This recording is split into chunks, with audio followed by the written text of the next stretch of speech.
It's showtime, baby. It is indeed showtime, boys and girls, children of all ages, ladies and gentlemen. Welcome to the Old Humble Distilling Company's no longer quarantine happy hour. It's just the old-fashioned happy hour 2.0. We will be joined momentarily by Lisa and my science advisor, Tanya. And, of course, I will be doing another stupid, dumb stunt. But before we get those guys on, I do appreciate y'all joining me, by the way. Let's talk about some things that we're doing at the distillery. Cheers, by the way. Happy to have y'all here on the various platforms to join me. Stuff going on at the distillery. We are installing our new steam generator in the next few weeks, likely. Can't find my cursor on the screen. There it is. We'll be installing our new generator in a few weeks. I'm going to the River Revival next weekend. I'll be there Thursday, Friday, Saturday, and heading home on Sunday. If anybody wants to join me, I have one ticket available. You have to contact me via the direct messages and whatnot. I will figure out a way to distribute that one ticket for somebody to come and join me. You must bring a tent, you must go camping, and you must be willing to shower outside. I'm kidding. They actually have indoor showers, but they do not have a whole lot of indoor facilities. A lot of good music. It's put on by the folks over at Splice Records.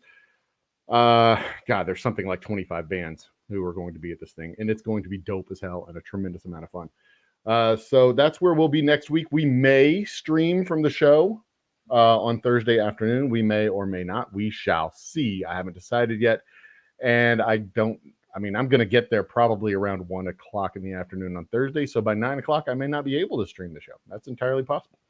I cannot see. Oh, goodness gracious. These lights are too bright. I can't see anything. I don't like these sunglasses. I did get other sunglasses to try and stave off the lights. There's this one. Let's bring Lisa in. Lisa and Tanya both. Hi, Lisa and Tanya both. Cheers and salutations. Hey! My science advisor, Tanya. How are you? Oh, can you guys hear me? I can hear Yeah. you. I can hear you. I'm and everything. Hi. I'm calling you from a cave, so it might be a little tricky to keep up. Essentially, is it a space cave? It's well, I can't share all my secrets. It's got a little bit of everything inside of it, but we'll see how it goes. That's awesome. My science advisor, Tanya, here on my left. Okay, these I can't see anything. I literally, the screen is black. Although if I turn to the side, I can see just fine. There must be polarized. Lisa, how you been doing?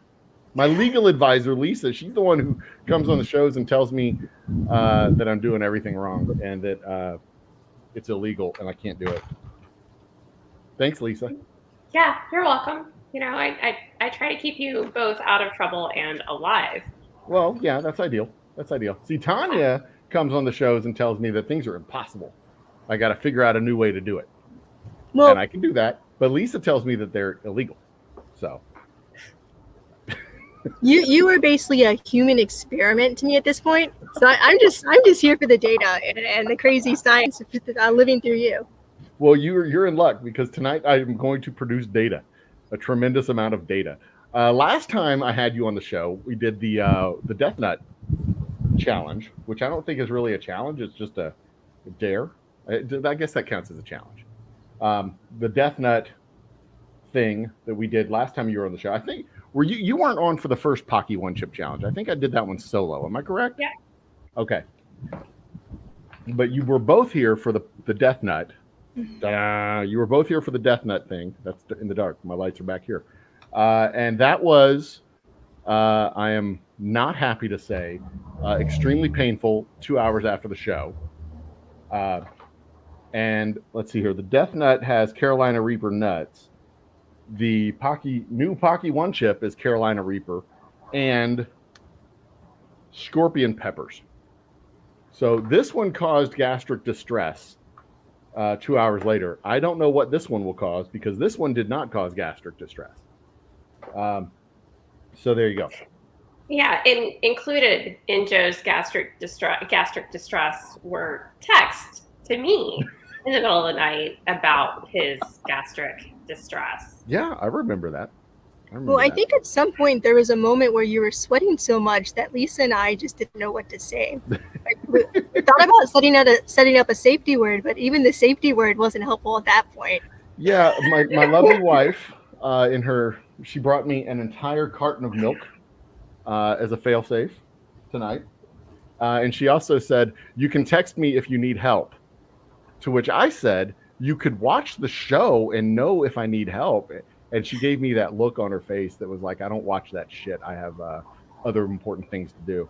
So we can talk about her tonight if you really want to. We'll just send her the scientific publication that comes out after we're done running all the human science. Yeah, this is what happens when idiots do dumb things. So there you go. Okay, I'm going to try and catch up on comments here. Tuna and Moose Gal are both in the house. I see Lone Star's in the house. McTubis is in the house. Cheers, guys. Cheers, everybody over in the Facebook and Twitterverse. Thanks for joining us tonight and watching my pain. I hope you enjoy it. I will be launching my October road show when I get back from the river. We make our delivery. I go to the river, and when I come back, we go to. Okay, I gotta see what Tuna wrote here. It looks interesting. I head out to. But you see, the only law that matters is on SquidTube. I gotta find this comment and post it. There it is. The only law that matters on SquidTube is the law of SquidTube. There you go. See? So y'all telling me that things are impossible and things aren't legal, that doesn't matter because impossible is un-American. There you go. You just got to figure out a new way to do it. You just got to figure out which parallel universe laws you want to accept. You can accept the Earth rules or Joe Brita and parallel Earth. You can just live your own dream. I reject your reality and replace my own. And you see, for what it's worth, I mean, I think a barrel exploding in space would be pretty cool YouTube. It would be awesome. Anything that with the words explosion and gravity and takeaway gravity, I will sign up for. Even if Lisa tells us no and shakes her head and tries to lock us inside. And to be fair, she did not say that space whiskey is illegal. She just said it's not a good idea, which I actually agree with. It's true. Not a good idea. That is what I said. Not a good idea. It's a great idea. It's a fantastic idea. It's one of the best ideas I've ever had. Space whiskey. Come on. That just sounds awesome. Anyway. I'm stalling. Have y'all noticed? Is it obvious that I'm stalling? What was I talking about? The road show. The road show. I'm going to be in. Let's see here. If all my dates get approved, I'm going to be in Corpus Christi, Austin, San Antonio, and then a whole bunch of dates in the Houston area. So I'm going to be going all over the state south of Austin, basically, which is pretty exciting. For me. You know that Melissa and I are planning our own road show. I have heard the rumors that there's going to be a little girls' adventure in Fort Worth for a street festival in Weatherford, Texas, just outside of Fort Worth, which that is the day that I will be in Corpus Christi, which makes it even more awesome because if y'all go up to Fort Worth, I don't have to come home. I can stay in Corpus Christi for the night, which is even cooler. I can go catch a Hooks game. I can eat Whataburger on the pier. It'll be just, I mean, that's what guys do, right? We just go watch baseball and eat Whataburger. Yeah. I mean, that sounds like an outing I would enjoy. So I was going to say, I think Lisa and Melissa can do the same thing. I don't think you have to have a specific gender to enjoy Whataburger. No, they can't. They can't do that. They're going to be in Fort Worth. They're not going to be allowed. Oh, you're already one step ahead of them. Yeah, we get them Although out of I town. am not on a pier. I you know what? I have that halfway covered for you. So between the two of us, we're already completely beating Joe's vision. Right? Yeah, that's true. All right, so the one chip challenge requires gloves because you don't want to get this hot powdery stuff on your junk, or on your desk for that matter. Because if you accidentally, eyes, whatever. If You certainly don't want it in your eyes, but you definitely don't want it on your junk. Because you pay for that again and again and again, again and again and again and again and again. And when I was a waiter back in college, the cook, whose name was Chef, which was ironic, first day on the job when I'm at Eric's at U of H doing waitering duties, first thing he tells me, like he doesn't even tell me hi.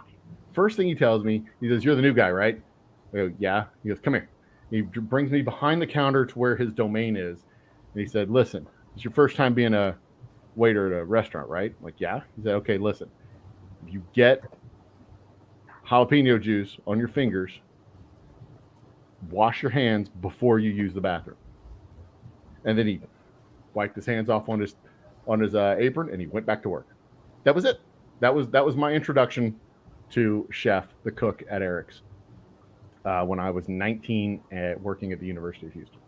And that's sage advice. It was great advice, but a hello and my name is Chef would have been awesome. But I didn't get a hello and my name is Chef. I had to go ask the other waiters, like, what's the cook's name? And they're like, "Oh, that's Chef." Like, "Oh, Chef what?" They're like, "No, it's just Chef." And he got fired by the manager when they changed managers. The new manager literally fired him the first day he showed up as the new manager. He introduced himself, and then he went back to the kitchen and fired Chef. He was a dick. Well, there you go. That's my story about Chef. I have a jalapeno bathroom story for you. I need to hear this story because it is helping me stall. I dated a guy, and it was at that phase where he's going to meet some friends, and he decides he's going to make this meal, and he's cutting up jalapenos and goes into the bathroom, and we hear this loud scream from the bathroom, like a loud cry from help.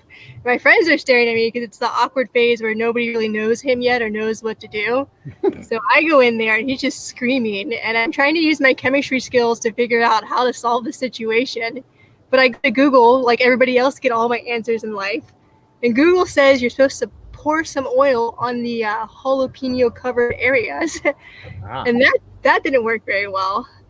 So we ended up running down the street to buy some milk, throwing the guy in the bathtub and pouring milk on him, and the milk is what did the trick. So if you ever go to the bathroom and jalapeno juice ruins your day, find somebody to get you milk really quickly and strip you down and just throw milk all over you. But can you just put your junk in a glass of milk? I think at that point you just want people to drench you in it. You don't want to have to waste the time with trying to figure out the logistics and the dipping and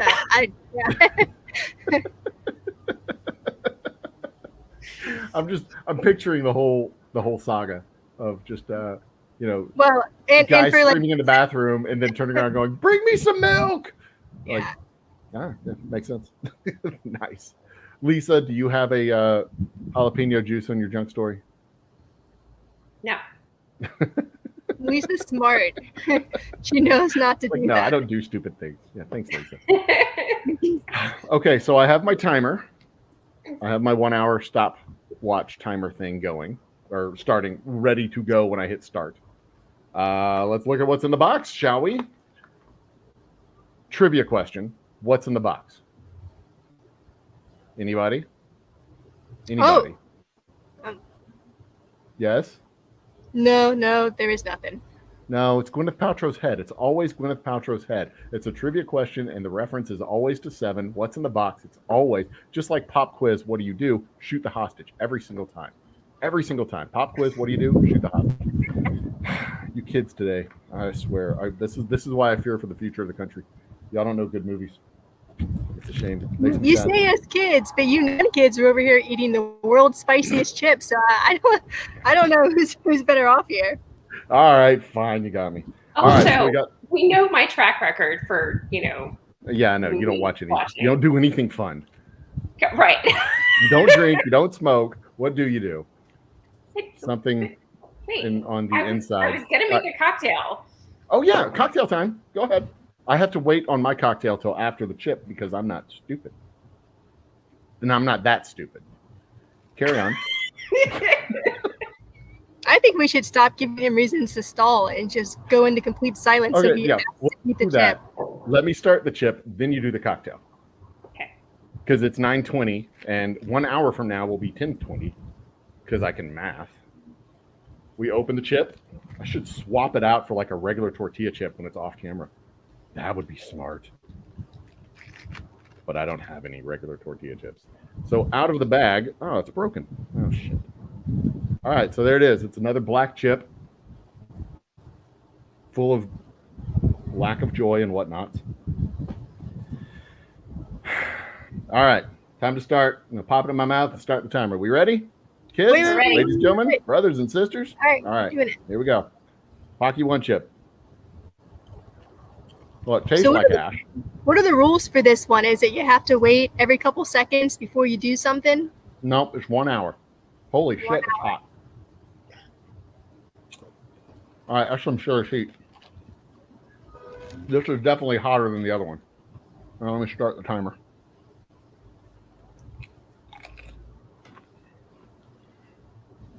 Uh-oh. Did you lose the chip?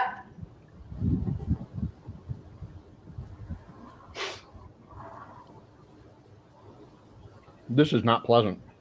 Oh, shit. All right, that's it. Okay. So did you just eat the part of the chip that you picked up off the floor? Of course. I have a clean floor. Holy Christ. That's hot. That's even hotter than last time. Damn it. I don't know if anything on his floor is worse than the chip that he's putting in his mouth. It's just going to burn away any of the viruses or bacteria. Yeah, that's hot. Okay, Lisa, cocktail. Okay, Ooh. so I have, my cocktail is just going to be vodka on ice because I forgot to bring over that can of fizzy water. But anyway, so I have some Grand 79 vodka, which we bottle. Yes, we do. And let me tell you, this little fancy, fuzzy label, this is a pain in the ass. Yes, it is. we Putting it on the bottles is a pain in the ass. So, anyway, this is an ultra premium vodka. It's nice and smooth, very clear. It is 8 times distilled. Yes. From wheat. Uh-huh. So, anyway, yeah, I'm going to go find a can of Waterloo around here. Woo! Which, by the way, has definitely like won my heart away from LaCroix. I'm seriously about to tap out. God damn, this is hot. Well, at least go 5 minutes though. You can do it. You can do it.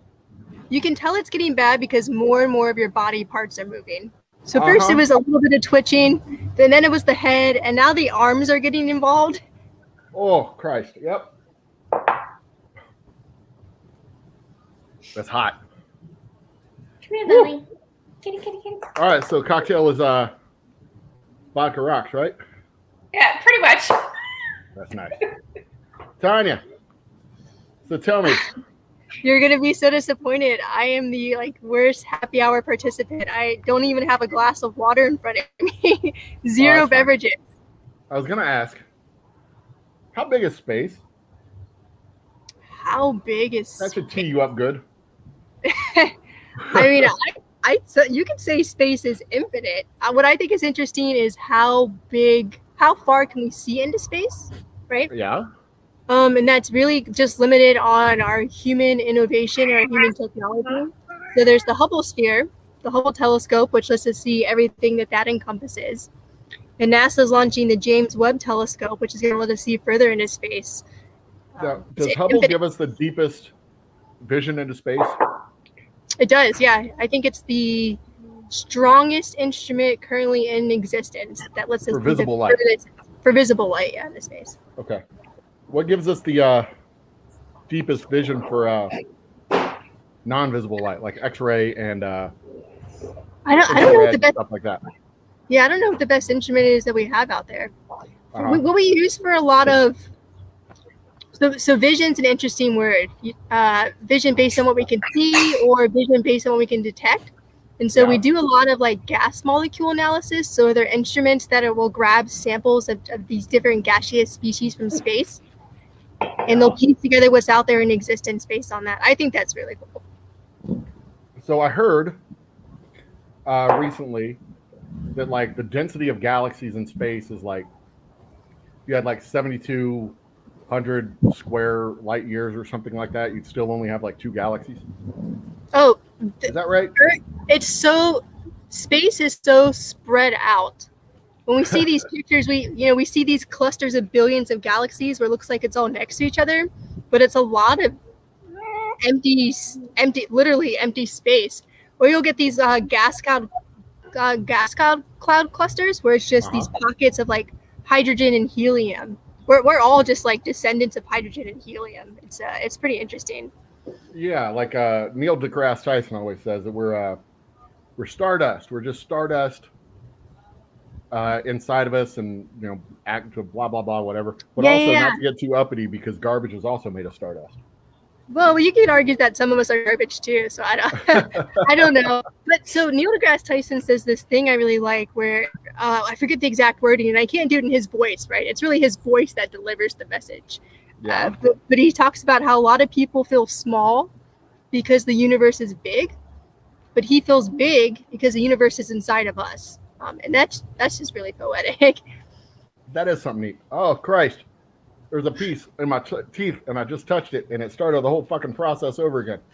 God damn, this is hot. This is hot. This is way hotter than the other one.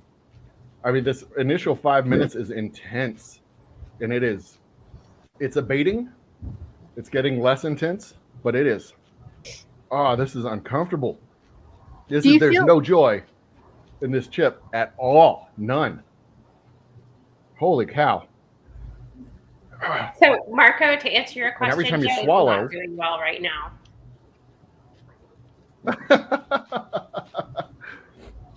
Is that Marco? Who's that? Marco? Old Humble did not distill. Marco was an old buddy from high school. Say again. I was answering Tuna. He asked if Old Humble distilled the vodka, and we didn't distill it. This latest batch of vodka, yes, we do. We did distill this latest batch of vodka. Yes. This one. I don't know if it's that bottle in particular, but yes, the latest batch that they took out of the distillery earlier this month was distilled by yours truly. This one in particular was not. We don't know. But we have started distilling their vodka. Cool. On site. So one of those 8 distilling runs was mine. Holy shit, this is hot. It's been 7 minutes. All right, I gotta distract myself with other stuff. Like Lisa, Unhinged. Y'all, do you have your Unhinged Chronicles ready? I don't. It's been kind of a busy week. So Lisa had a dry spell. She hasn't gotten any Unhinged Chronicles this week. Okay, so I don't know this. My nose is getting snotty. Can you hear that? So I did put dating on hold. Well, that's right, because you're relocating. Right. So you've got a whole different crop of weirdos to pursue. Or right. To pursue. So, like Joe said, I'm relocating. I am joining Murphy Legal on Monday. Congratulations, Lisa. Thank you. It's a law firm in College Station. Or the main office is in College Station. They just opened an office in San Antonio. They're opening an office in Dallas, I think, in November. But I'm going to go be a trial and appellate attorney there. And so I am moving. So yeah, I had to, I paused my profile on Facebook dating and Hinge and Bumble. And Wait, did you say Facebook dating? Facebook dating. I didn't even know that was a thing. It's a thing. I'm so out of touch. So if you wanted to hook up with, old friends from high school that you didn't like, or your mom's friend, your mom's hairdresser's nephews, who definitely want to show you their 4-wheel drive, Facebook dating. Right, Lisa? So, I mean, I will say I have met some really neat guys on Facebook dating, but I have also run across a lot of people I went to high school with here in Houston. Which is funny because the high school I went to in Houston is not listed on my profile. So sometimes it's kind of interesting when I tell them, yeah, I went to Klein Forest. We had class together. They know. So do you start to, I don't think I've ever used a dating site. Do you start to see all the same people on the different services? Thanks, Martha. You do. And it's really funny when they don't remember you. So, like, there's one guy who I talked to over a year ago on eHarmony for a little while. And then a few months ago, he started chatting with me, I think on Hinge or something. So I was like, hey, we've talked before. Zero memory. No recollection. So, but Wait. I am suffering, but it's getting better. Okay, so the first 5 minutes was ass, super bad, not good at all. Hot, intense, like prickly heat, like the kind of heat like needles in your mouth heat. I mean, like we're not talking like you took a bite of the pizza when it's still hot heat. This was more like you took a bite of the pizza and there was like a cactus on it heat. It was not pleasant, painful even. Oh, it's beginning to upset my stomach too a little bit. Now it's kind of abating a little bit. It's not actively trying to kill me. It doesn't feel like it's actively trying to kill me. I'm hot. I can't cool off. Like my fan's running. I think I need to turn my fan up a little bit. It's hot. It is not comfortable in this room right now. I'm sweating bullets. I might even soak through this shirt. But it is. It's not currently painful. It's not like active. Like the residual pain is in there still. My mouth isn't watering, trying to expel all the capsaicin, whatever it is. It's not trying to expel it actively right now. It's just kind of everything's fine right now. But there's like little pockets of heat in here. So when I swallow, because there's still saliva like trying to push everything out. When I swallow, it like resurrects it all back up, and it's like, oh hey, remember us? We're gonna go crap on your carpet for a minute. So there's that. My mustache is sweaty. My beard's a little sweaty, but I'm good. I think I'm going to survive. I'm curious to find out what happens in about an hour and a half when I'm sitting on the couch watching the next episode of Shameless, and I like shift a little bit on the couch, and then like all the waves of pain rack through my body like happened last time with the death nut. Holy shit. And that's when you'll start texting me. Yeah, that's when I'll let you know. I'll send you both a message and let you know what's up. That's okay. I think Lisa's got this handled. Tanya. It has been 13 minutes. What happened to solidarity? It has been 13 minutes. I want to see somebody do this challenge in space, because your taste buds are the way you taste things in space is interesting. Actually, I think I've talked about this before. When you look at a package of space food, what you see on there typically is the salt content. Because when you eat something in space, like when he's eating that chip right now, it's just going past his tongue, but then he's trying to move it around everywhere to get it down to the back of his throat as quick as possible. When you eat in space, it wants to float up, so it actually kind of goes around the roof of your mouth, where you don't have any taste buds. Okay. And so the taste buds are like what's receiving that sense of, this is hot, this is spicy. So we need to send one of these chips to space in the barrel with the whiskey so they can wash it down and then just see if it's as potent or as, what's the word you use? Ass in space when somebody tries to eat the chip. Yeah, that would be. My gut tells me that astronauts are too smart for this. Like they wouldn't do this. But there were 4 civilians that went up into space. That's right. What was it, today or yesterday? It was the SpaceX Innovation 4. And I can't remember. It's today and yesterday blurred together for me. But yeah. Okay. And this is the first launch into space of a purely civilian crew, or is it cargo? They're crew, right? They count as crew. Purely civilian crew. Because they're actually flying the rocket, right? They're like hitting buttons and controlling stuff. It's not on autopilot. I don't know if they were controlling or if that was all coming from SpaceX's Mission Control Center. Because people who make rockets are smart and they can make the rockets fly on their own. I always thought they could do that, even back in NASA days. But like the astronauts were like, we need windows because we're not just cargo. We're supposed to be flying this thing, right? Mm-hmm. And they're like, the science nerds at NASA were like, "Are you?"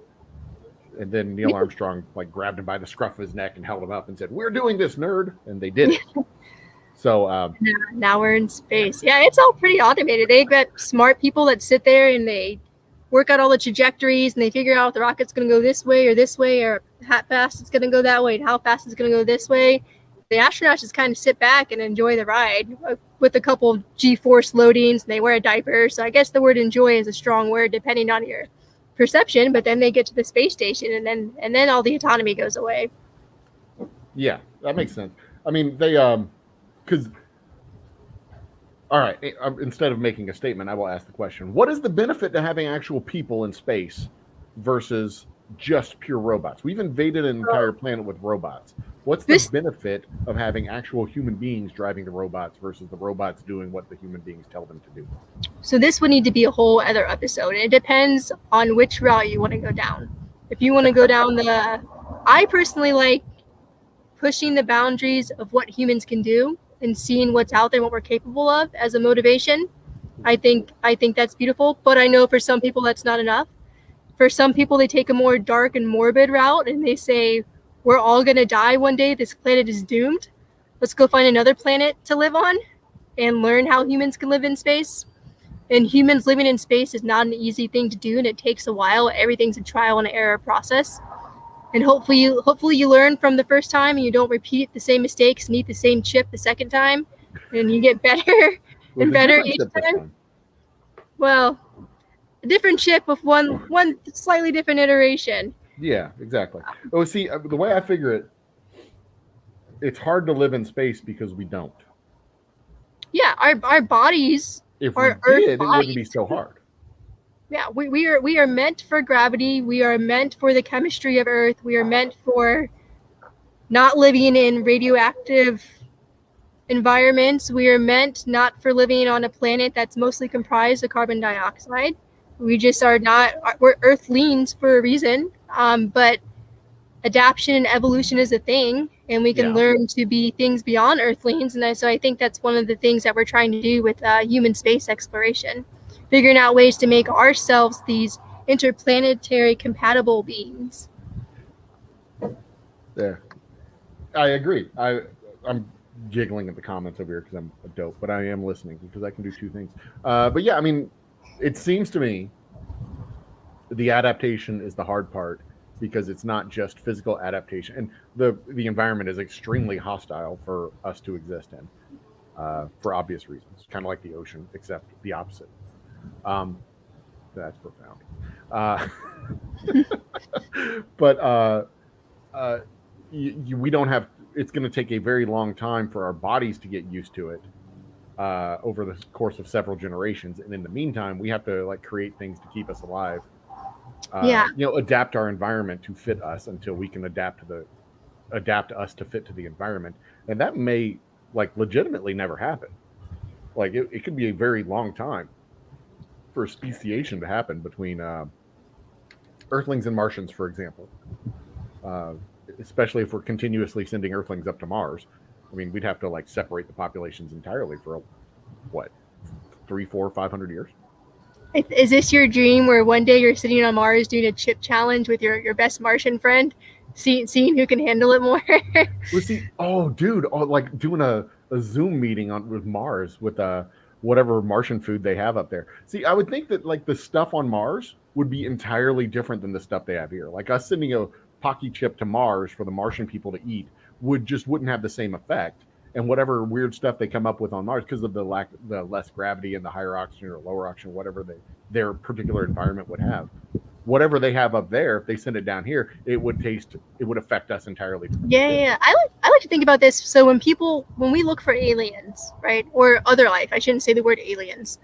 We look for, is there water out there? Is there carbon out there?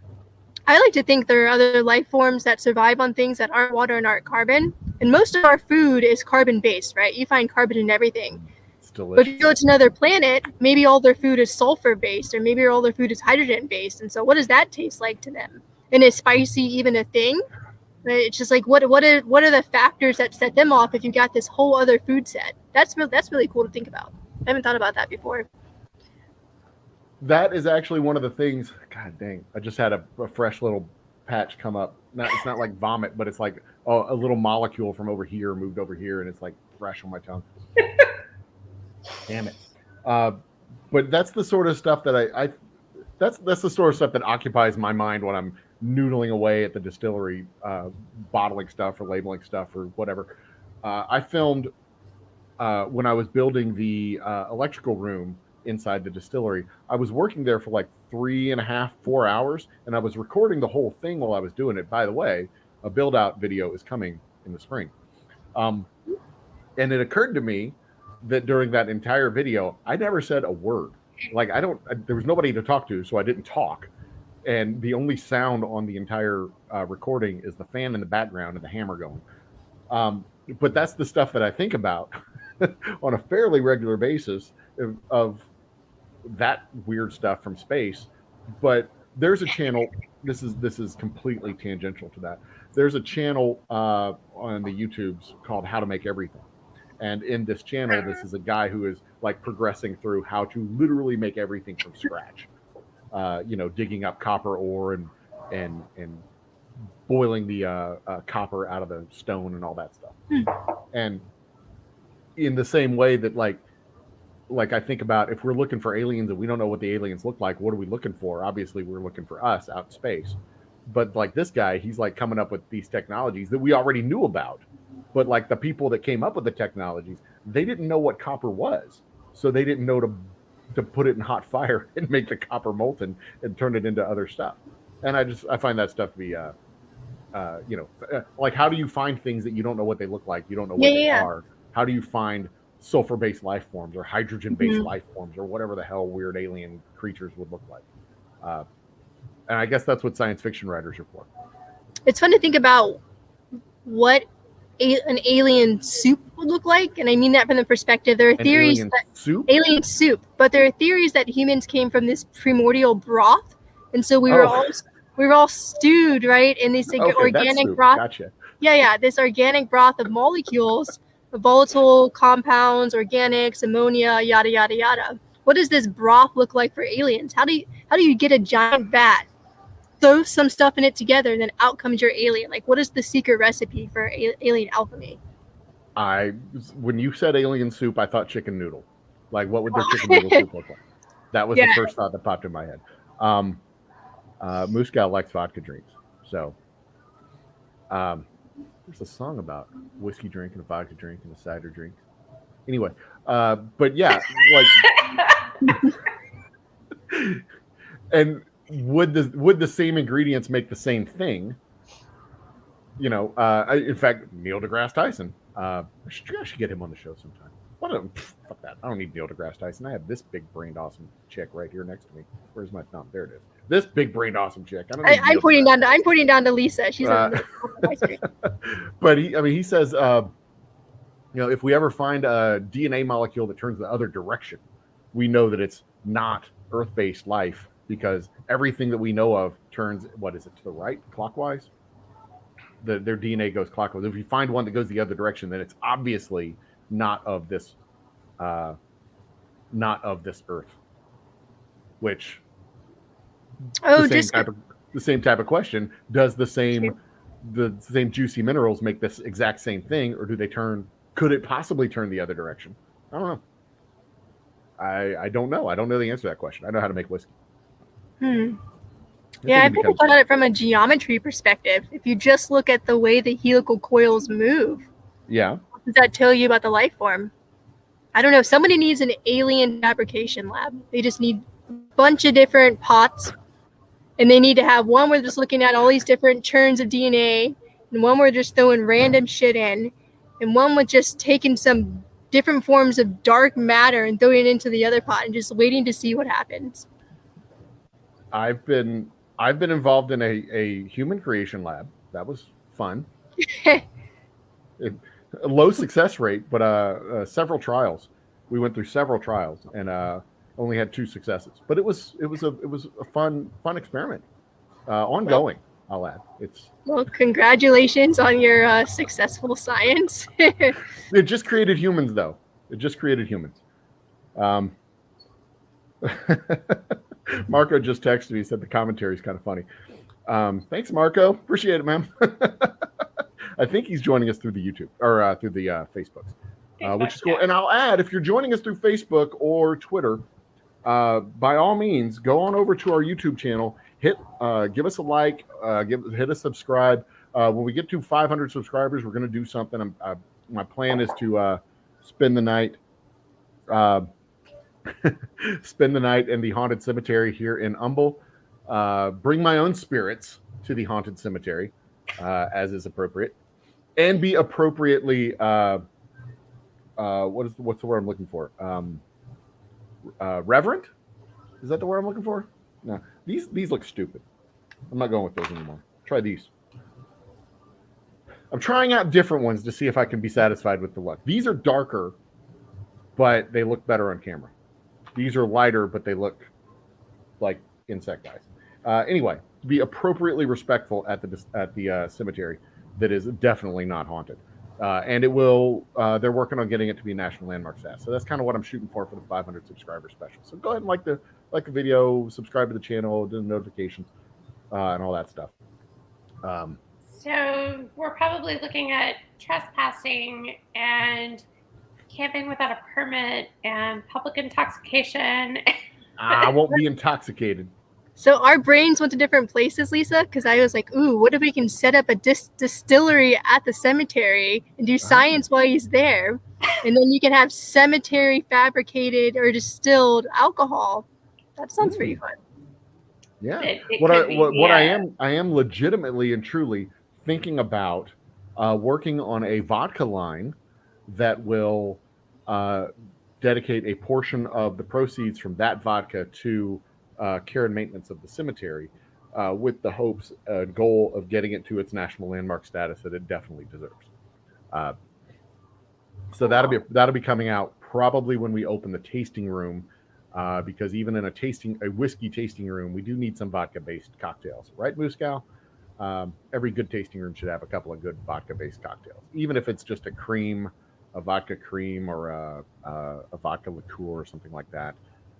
Something fruity, something citrusy, a good base for other cocktails to have. So yeah, I don't know what I'm going to do for the 1,000 subscriber special. Probably cut off my left hand. That sounds like a fun stunt to do. Just you don't need it. Yeah, I don't use this one. This is the important one. This is the one I type with. Yeah. Don't think about that too hard. So Lisa, what else is going on down in your end of the world? Mostly just, preparing to put the house on the market. I have been, You just moved into that house in like June, didn't you? November. But yeah. Months all run together. They're all the same. I know. The time warp that we live in that, is the pandemic. So yeah, that's pretty much what has been going on with me. Has been, going through stuff and getting rid of things and packing and cleaning and organizing and. Okay.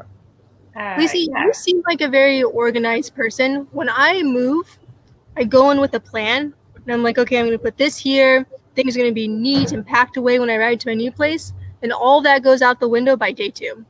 Do you reach a point, or do you see it actually all the way through?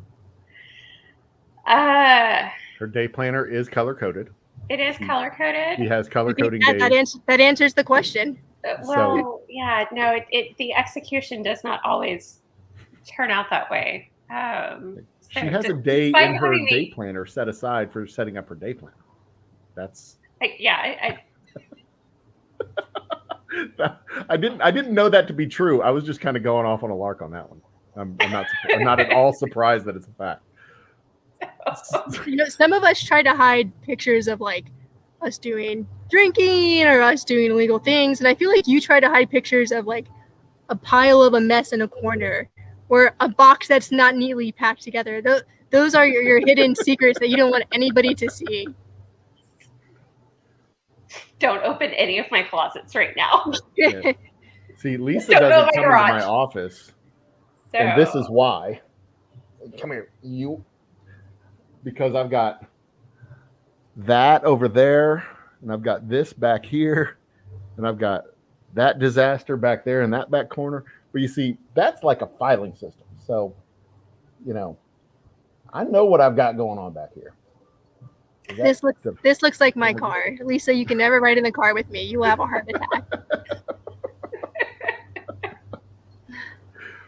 But I can honestly say that's more organized than it's been in a long time over there. That's more organized than it's been in a long time over there too, because I had to move a bunch of stuff out of the way when I had to spend the night in this room. So there's that. Chaotically organized. That is how I live my life. Yeah, the filing piles. It's filing piles. I can give an update where we're at. We're at 29. We're at 31 minutes in. 31 minutes in. Most of the heat has dissipated. Every once in a while, a little wave will go back across. It's like the back part of the tongue. The front part of the tongue is not like up here. There's not a whole lot going on. All the pain now, when there's pain, is all the way in the back. Here. And it is, it's not intense like it was earlier. I'm not fanning myself. The heat has radiated out. I'm not like dying of heat anymore. I can speak. Like I'm not just like panting like a like I don't know, a dog that ate something in the backyard. I'm not just trying to get it out of my system. But there's not when I cough, anytime a little bit of this mucus from the back of my throat comes back up, there's a little bit of the flavor in there still. The heat, there's no flavor.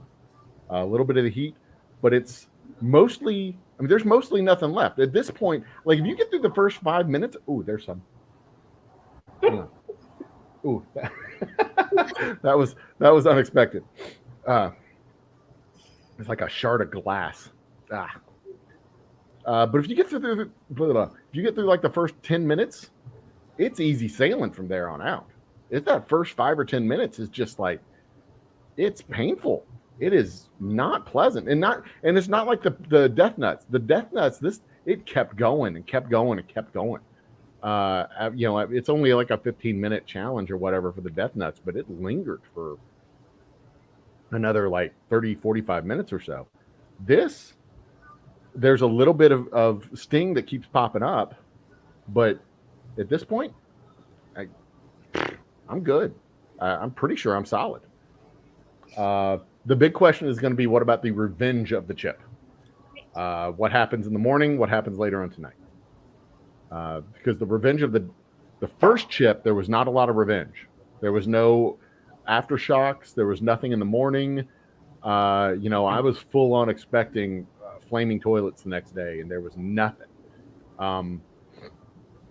Same with the death nut. I almost threw up after the death nut when I was sitting on the, after the show was done, and I went in and just kind of settled down for a second, and like the shuddering heat went through my body. I thought I was going to throw up, but the other thought was, this was painful going down. I don't want it coming up because that's going to suck.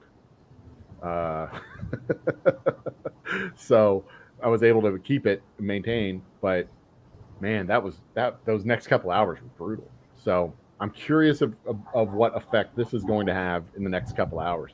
But I'm going to declare, I mean, I don't see any problem with me making it the next 26 minutes. I am going to declare myself the winner. I've defeated the Paqui chip. This is exactly where you're going wrong. The moment you do that is when things start to percolate up and come back to show you why you said you're the winner too early. Well, there's a whole nother hour left in the show, so. Yeah, you need to wait until your 60 minutes has transpired. Okay, so I've just found another pocket of heat. Yeah.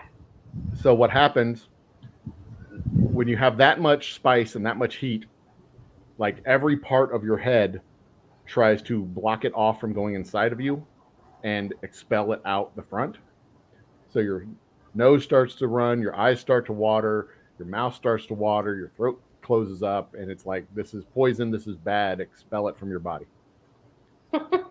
So that's why every time I cough and that little mucus comes up from the back of my throat, I feel it. But there's also some in the back of my nose.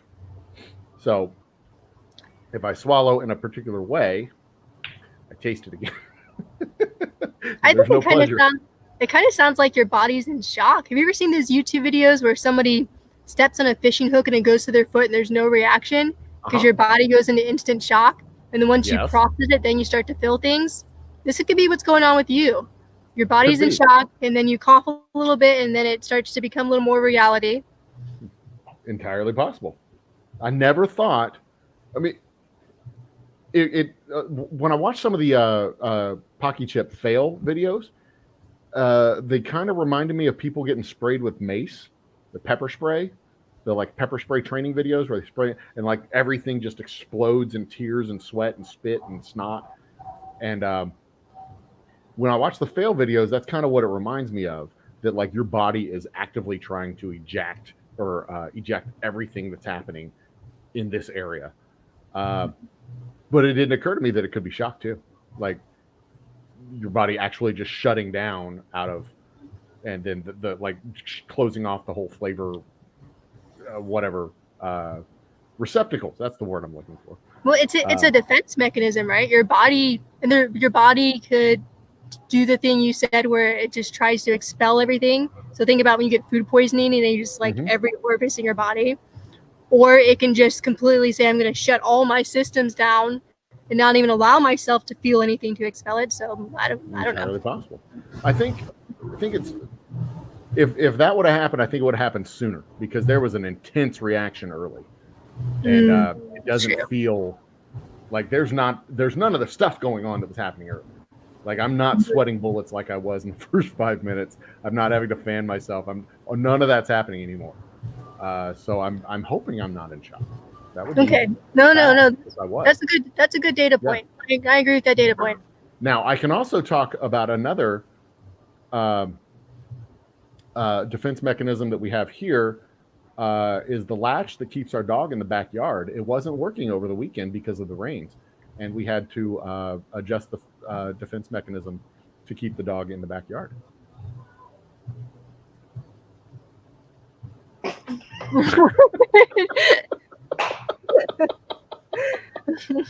Because defense mechanism.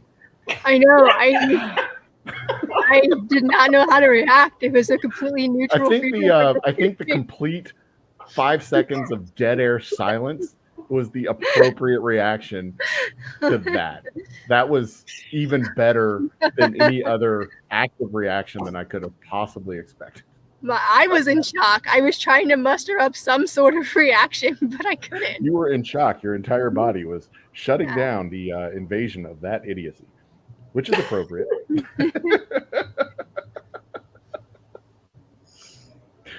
Oh, goodness. Okay. So, damn it. I completely lost my train of thought with that stupid joke. Damn it. Where are we at? We are at the 40-minute mark, according to my clock. I think I like these best. They're the old school shit. You know what I'm going to do? I'm going to get a whole box of these. And that way I can have as many of them as I want. These, fun story about these particular glasses. I don't know if you can see you can't see the logo. So these are, the brand is Biohazard. And we picked them up on spring break in 2019.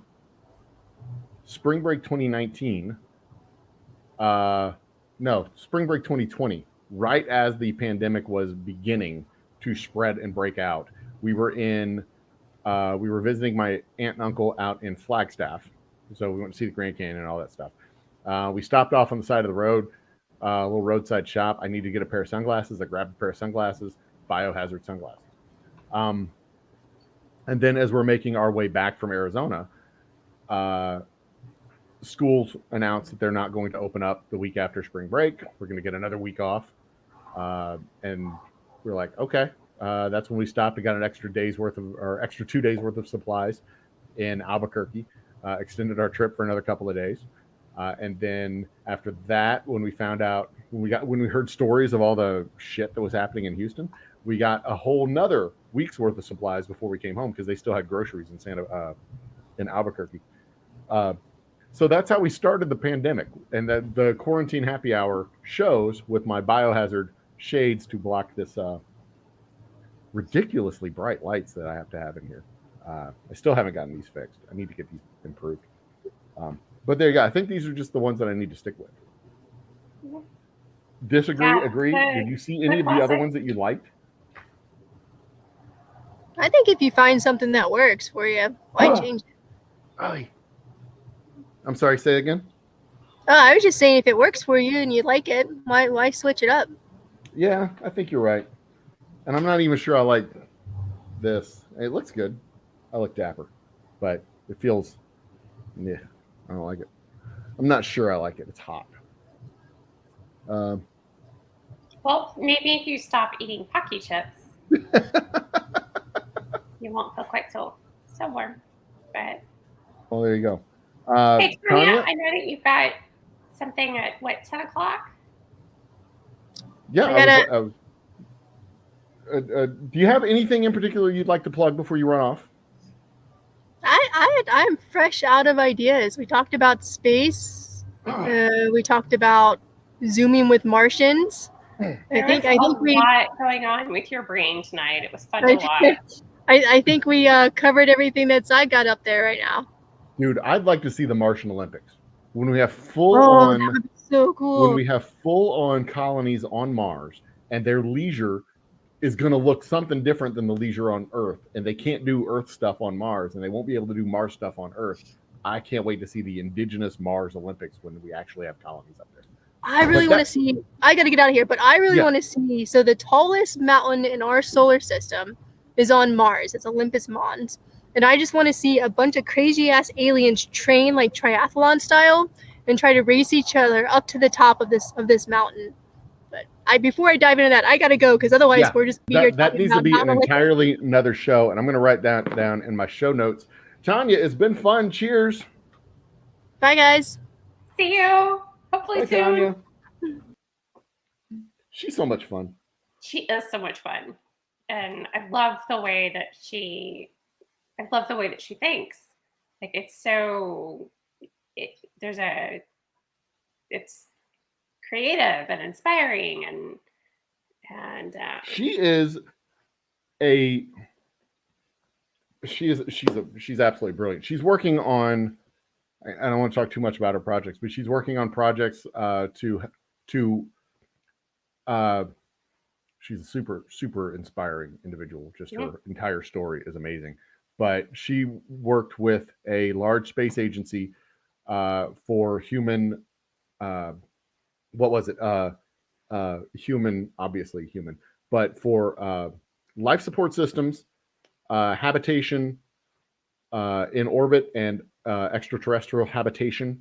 And then she's out working on projects now for carbon capture. And she's just an all-around brilliant individual. I was on a Zoom call with her and 3 other egghead NASA doctor people, big brain doctor people, talking about nano bubbles and what the effect of nano bubbles in whiskey would have on the fermentation process. which I was just like, there was a point where I looked at my screen and all these like awesome big brain people talking about stuff. They're like, tell me what you do. I'm like, well, I don't belong here. Why? Well, let me tell you what I do. I take water and I turn it into whiskey. And then they were fascinated, and it was a tremendously fun conversation. And there's always that thing where like you shouldn't feel like, or you shouldn't have the attitude of you're the smartest person in the room. You should never, ever, ever come into a room with that attitude, because almost always, as soon as you have that attitude, you're not. But it was very easy not to have that attitude with these people, because they were freaking brilliant. And it was so much fun just listening to them talk and listening to the thought process as it came through, Tanya included. And it was awesome. And I can thank her for that, because she is one of the coolest people that I know. So there you go. I can't wait to see the cool things that she comes up with to save the entire planet. That's going to be awesome. And we are going to owe her everything.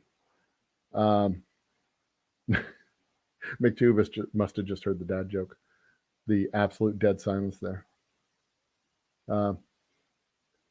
Okay. As I scan through all the comments real quick to see if there's anything else to post. There's not a whole lot of heat. I'm calling it dead. We're done. I've won. I've beaten the Paqui One Chip Challenge Part 2, and I think I have a graphic for that. Do I? No, not yet. You have to wait the full hour. Those are the rules. You have to follow the rules. I mean, this is that's just I've got one in here. We don't have a dildo of the week nominee, do we? No. Speaking of dumb shit, so I had a tweet go viral. All right, let me tell the story. There are little droplets of heat still back there. Every once in a while, a swallow, a cough, something will happen, and I'll feel it like a needle in the back of my tongue. Anyway, so we had a hurricane scare earlier this week. Here in Houston, we had a hurricane scare. Galveston, they actually had storm winds. It was a Cat 1 hurricane, tropical storm to Cat 1, depending on when and where it hit. So the coastal guys, they got hit pretty hard, but thankfully it was just like a Cat 1 or tropical storm when it hit them. So it wasn't like, excuse me, wasn't sure if that was just a burp or if there was some more coming after that. The chip is trying, but it's not going to win. I beat this thing. Anyway, so tropical storms, Cat 1 hurricanes. On the coast, Cat 3 probably is where it starts getting a little dicey and dodgy. But way out here, we're like 120 miles from the coast. So it's like, it's got to be a Cat 5, and it's got to be over my house for us to really get concerned this far away from the coast. Any hoodles. Back in February, our esteemed senator completely bailed on the state. As we know, he got dragged for it, appropriately so, blamed his daughter, which is hilarious because his daughters don't like him either. For his trip to Cancun. Yeah, for his trip to Cancun. Blamed his daughter, said it was planned weeks in advance, and then like his neighbors were like, no, they were asking us if we wanted to go on Tuesday. Anyway, it must suck to just have nobody like you. So I sent out an innocent tweet on, I guess it was Monday. Has anybody checked in on our senator? Did he get out of town okay? And then, as the day progresses, it's like slowly gathering steam. Flash forward 2 days, it got like 100,000 impressions, and like it escaped the Twitterverse and went into the Facebook world. I had somebody text it to me, said this showed up on my Facebook feed. I'm like, oh, cool, neat. And then I get tagged on the Instagram. Somebody posted it up on the Instagram. I'm like, oh, cool. So we're on all 3 major platforms now. So that was pretty much my highlight of the week. Even on Tuesday when I got stuck home, they closed down the school, which was another whole damn saga, because the Humble Independent School District, where the Humble Old Humble Distilling Company happens to be situated, was the last local school district to close their doors in advance of the impending flood and doom and rain narrative that was going to happen. The last one, the absolute last. And then the next day, like it rained maybe for 2 or 3 hours Monday night. Y'all got it worse down on the south side of town, right? Like you lost power or something like that? My power flickered, but Yeah. you go 2 streets over and there are several pockets that still don't have electricity back. Well, there you go. And just for reference, I got lucky this time during the freeze. I had that's right. I did not have power very much. I mean, I get it for a couple of hours a day, but the gas station on the corner across the street had power through the whole thing. Oh yeah, businesses didn't lose any power during the freeze. That was amazing. But just for reference, YouTube world, internet world, I live on the north side of Houston, like literally 6-7 miles outside of city limits. In fact, not even 7 miles outside of city limits. I'm maybe 2 miles outside of city limits. And if you go just a little bit north from me, like 2 or 3 more miles, you're back in city limits. Because Houston kind of carves around and it's a blob this far out from the city center.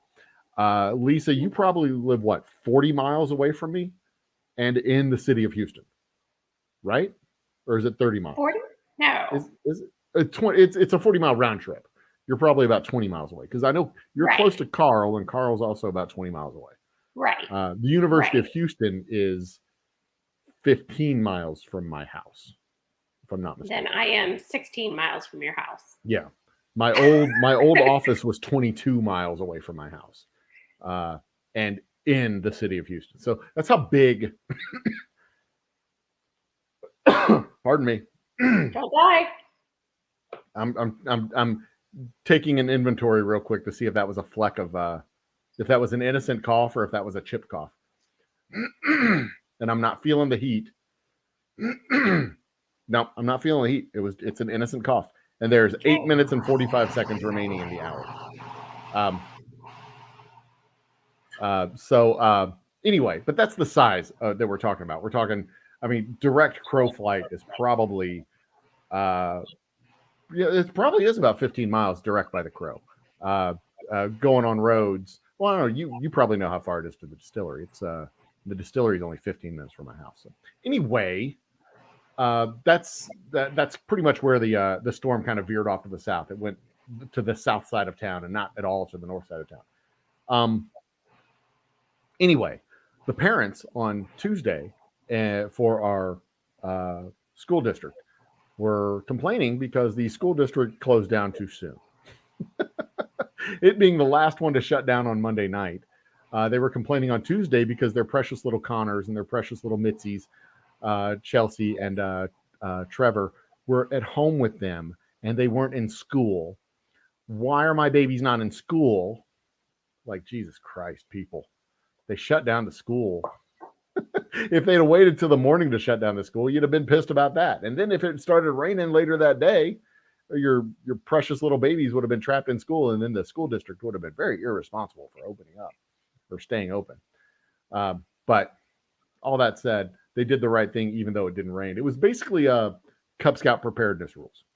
When you cancel the camp out or you cancel the barbecue for impending storms, these storms will avoid you. So the best way to avoid a storm, ladies and gentlemen, is to cancel your barbecue. That's what I'm saying. Mm-hmm. Yeah.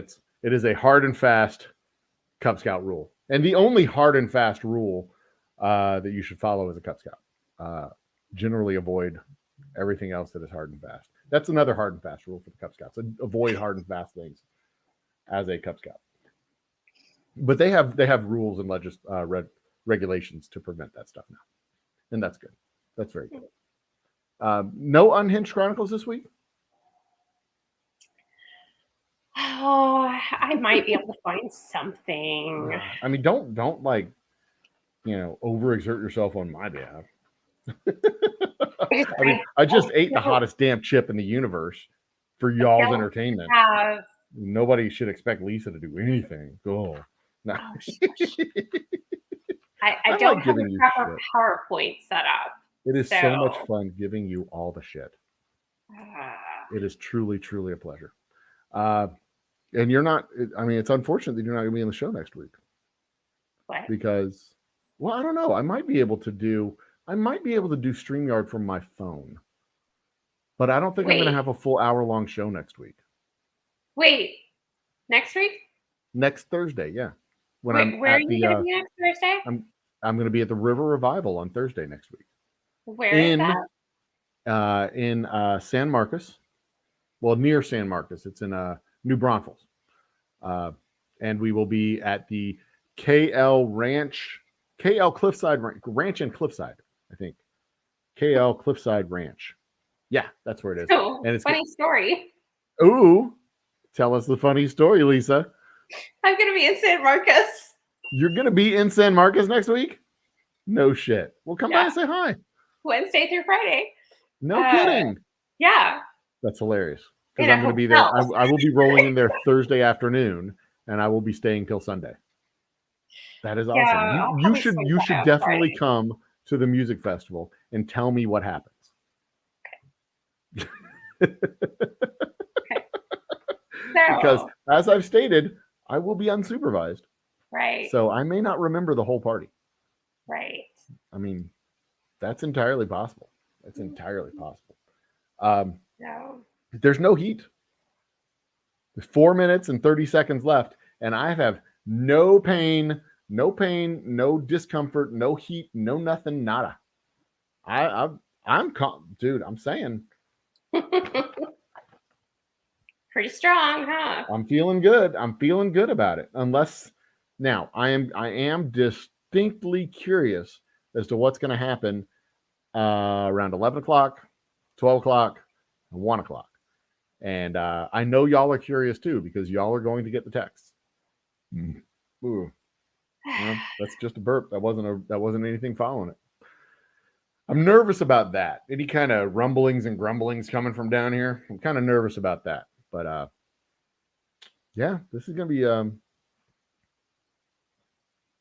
mean, I don't know what else to say about it. It was a scorpion pepper, right? Isn't that what I said it was?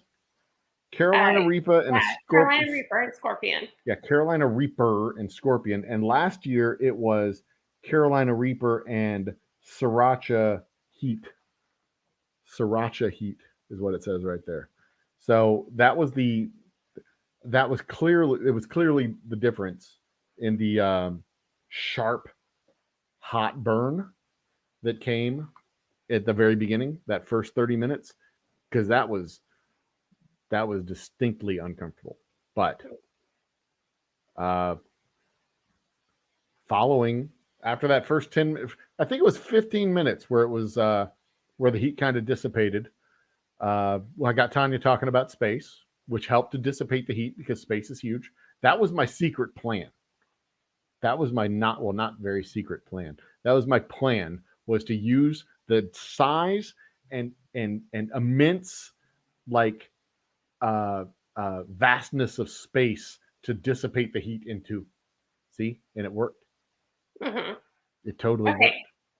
So I can do some Unhinged Chronicles. Oh, we do have Unhinged Chronicles. Yeah, I can do some of that. Okay. All right. So well, we need the graphic. All right. Let me find my graphic. Bum, bum, bum. All right. Now, I did try to get a musical guest for the last quarter of the show this time around, but we did not have a musical guest. As you could see, because, oh, nope, there it is. Okay, we'll come back to that in a second. I found it. But next week we might. It's entirely possible we might have a musical guest to very cool. Wrap up the show. I'm working it. I'm trying to, or not next week. Well, next week, I mean, if I do stream next week, it's going to be a lot of live music because I'll probably be hanging out by the stage on the lawn, and I'll just point the camera that way. But we shall see. I can also say that I've recorded the first 2 episodes of our upcoming short feature It's only about 10 minutes long. Each chat is about 10 minutes long. Of our Let's Chat series, the first episode is on cancel culture and whether or not it exists. And spoiler alert, it doesn't. Where are the other ones that I had?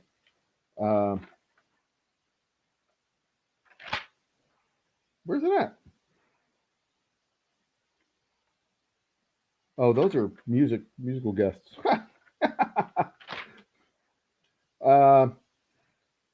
We had a show that we were going to do called Herpes versus Children. What? That's going to be a good one. I remember why we were going to do that. I wrote that down last week. I remember why I wrote that down now. That's cool. Yeah, that's going to be a great one. Where the hell is my list of ideas?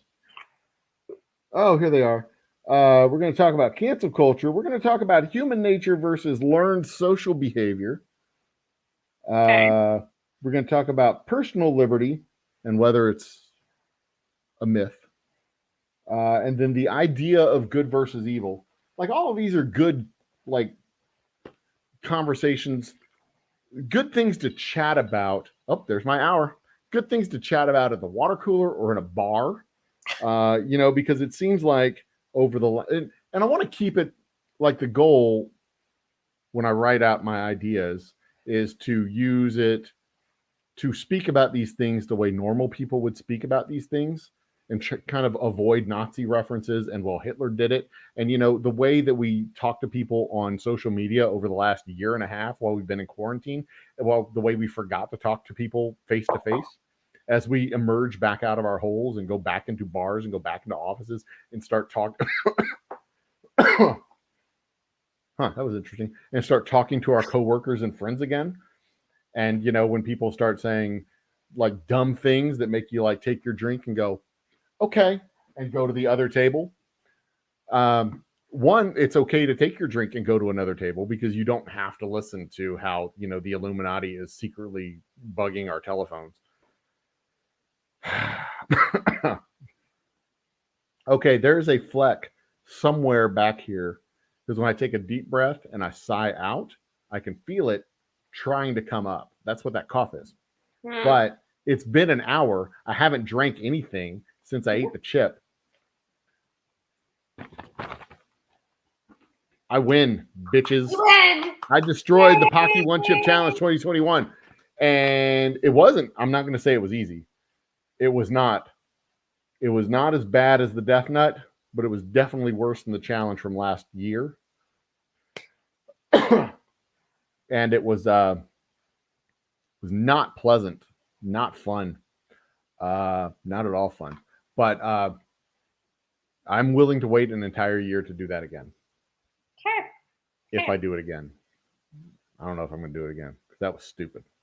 But cheers. That was stupider than the stuff that I normally do. Let's put it that way. Because this is just dumb nonsense. And I'm happy with the dumb nonsense. But that was painful. And we're going to hang out for another 30 minutes or so because I want to find out what the after effects are going to be. If there's going to be any after effects for the next 30 minutes, we're going to find out. Okay, I shared my screen. McTubis gives the props. Well done. Thanks, McTubis. I destroyed. See, last year's says simply, what did last year say? Champion, I believe. Paqui One Chip Challenge champion. This year, you destroyed. I destroyed the Paqui One Chip Challenge. Nice. Big dick energy going on over here, that's for sure. Goodness. Nobody likes that. This is dumb. So yeah, maybe what I'll do is I'll record the after effects and we'll come back with some shorts. But anyway, the Let's Chat series is simply going to be little 10 minute discussions where we go like, hey, let's talk about this thing. Here's the origins of the idea. Here's the stuff that we know about it. And then we go after it. Because, like the idea of good and evil, for example, that's a popular topic among philosophers, right? Purely a contrived social invention. Purely a contrived social invention. Because if you're by yourself, if you live by yourself on an island, there is no concept of good and evil. Because there's no other people around. What are you going to be good to? What are you going to be good about? What are you going to be evil about? There's no concept of good and evil because it's just you. Environment, animals. Say what? The environment, animals. Well, but you're just the one person. Right. The concept of good and evil has, you're by yourself, you're in your own environment, and whether you abuse the animals or not, who's judging you as good or evil? The animals. So they're going to have a little tribunal. Or really? The animals are just as likely to kill you as you are to kill them, unless it's like a gopher or whatever. You're just one with everything else at that point. Yeah, but it's a purely. I mean, I don't agree with you. Okay, so there's the situation then, as you by yourself on the island. There's no society around you. You by yourself on the island. You just like whatever, and you kick a hedgehog. You take a hedgehog and you punt him into the ocean. Oh, splash! No. For no reason whatsoever. You stub your knee on a tree and you drop kick a hedgehog into the ocean. Cruel. That's not nice by any stretch of the imagination. But is it evil to drop kick a hedgehog into? I mean, you're just as likely. Is it evil to take that hedgehog and kill it and eat it?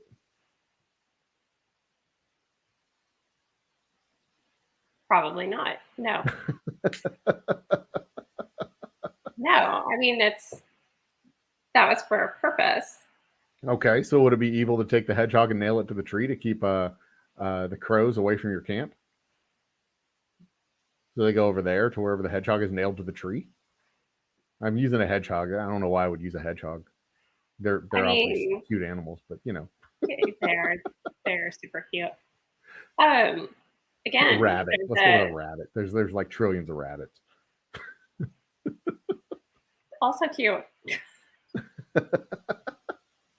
Can we do Unhinged now? I haven't had anything to drink all night. This is me with my dumb brain running completely sober. I need to slow it down some. Yeah, okay. So I've shared my screen. There it is.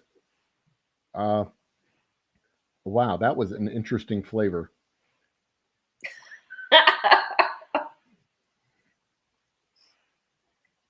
Huh, that was something. I should probably have some milk for it. It occurs to me. I'm going to do that. All right, Lisa. Okay. Get us on the Unhinged bandwagon. Okay. You know the best spot in town for studying. Is this one of your people? This is one of my people. All right. I don't have to study anymore. So this suggests that he's a kid. Yeah. Or very recently was a kid. Yeah. College student. I didn't undo the button. I just lowered the tie. Anyway. Yeah. So this one also knows when he's found the one when she can beat him in Mario Kart. When she can beat him in Mario Kart. Could you beat him in Mario Kart? Do you know what Mario Kart is? I know it's a video game by good. Nintendo. That'll do. Thanks. A video game by Nintendo. That'll do. All right. So yeah, I am not that girl. So I'm not the one. I'm okay with this. How do you know you can't beat him in Mario Kart? You have to be really, really bad at Mario Kart. How do you know if you hadn't tried? Maybe he'll let you win. Maybe that's his love language. No, that's definitely not mine. Like a guy letting you win in a video game is not your love language. You wouldn't be impressed by a guy who's like, here, let's play Call of Duty, and then he like Goes out of his way for you to win. Yeah. Yeah, no.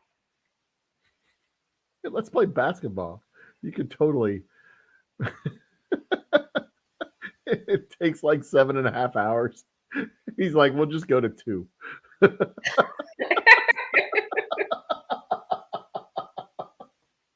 First one to 2 wins. Okay.